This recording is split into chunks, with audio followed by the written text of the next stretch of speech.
आखिर पूछता है भारत, क्या सीडीएस बिपिन जनरल रावत जी की मौत में चीन का हाथ हो सकता है या फिर हो सकती है पाकिस्तान की साजिश। तो दोस्तों, ऐसे अजीब और गरीब प्रश्न आपके भी मन में उठ रहे होंगे और आपके चाहने वालों के भी मन में उठ रहे होंगे। तो आइए इस वीडियो के जरिए इसी प्रश्न को जानने की कोशिश करते हैं और साथ ही यह भी जानने की कोशिश करते हैं कि क्या है इस पूरे रहस्यमय घटना के पीछे का पूरा सच। तो दोस्तों, बने रहिए इस वीडियो के अंत तक और इस चैनल को सब्सक्राइब करना बिल्कुल ना भूलें। बुधवार को हुई एयरक्राफ्ट घटना ने पूरे भारतवर्ष को सोचने पर विभोर कर दिया है। साथ ही आपको बता दें कि इस घटना ने पूरे भारतवर्ष को एक बार फिर से झकझोर कर रख दिया है। साथ ही आपको और भी घटना से इंगित आपको करा दें कि इस घटना में सीडीएस बिपिन जनरल रावत समेत 14 अन्य लोगों भी इस दुर्घटना में ग्रस्त होकर निधन हो गया। तो आपको बता दें कि इस घटना से दुख आपको भी है और हमको भी, और बहुत बड़ा दुख पहुंचा है देश भारत को।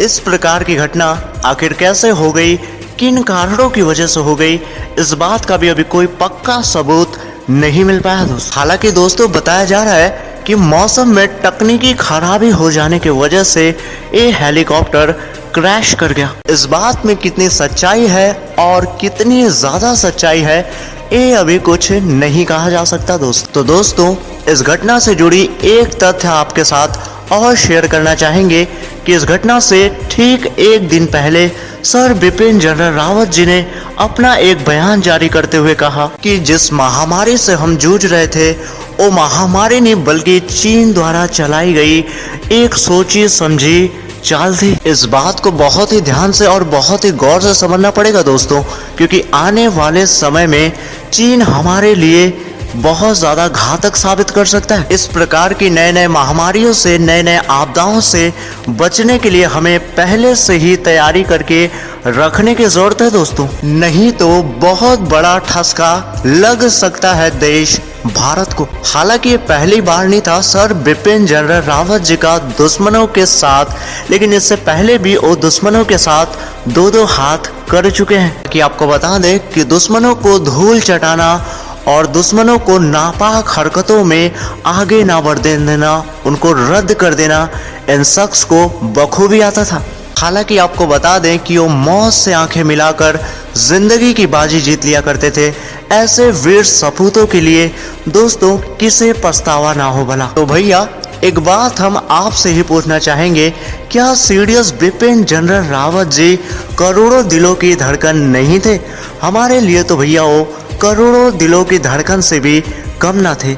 सर बिपिन जनरल रावत जी ने अपने कार्यकाल में एक बात कही थी कि पहली गोली दुश्मनों पर हमारी तरफ से नहीं चलेगी, लेकिन उधर से दुश्मनों की तरफ से अगर गोली चली तो इधर से हम गोलियों की गिनती करना भी भूल जाएंगे। हालांकि उन्होंने यह भी बताया कि पाकिस्तान और चीन अगर दोनों भारत पे आक्रमण कर दे तो भारत दोनों मोर्चे में इन पाकिस्तान और चीन से लड़ने में बिल्कुल सक्षम है। जहां पे पूरी दुनिया खत्म होती है, वहीं से शुरू होता है सीडीएस बिपिन जनरल रावत जी की एक नई सोच।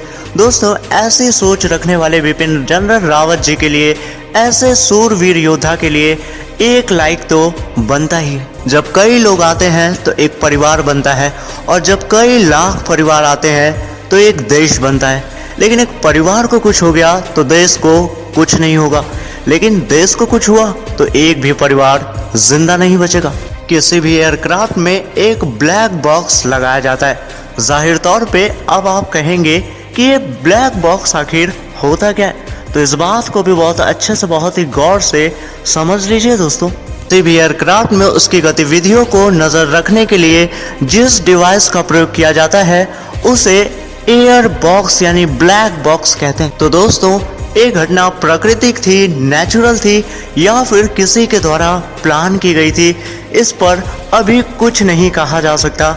लेकिन इस पर आपका क्या कहना है? आगे की जानकारी आपको और भी मिल जाएगी, लेकिन उसके लिए आपको इस चैनल को अभी के अभी सब्सक्राइब कर देना होगा और फैला देना होगा इस वीडियो को पूरे पब्लिक प्लेटफॉर्म पे। आखिर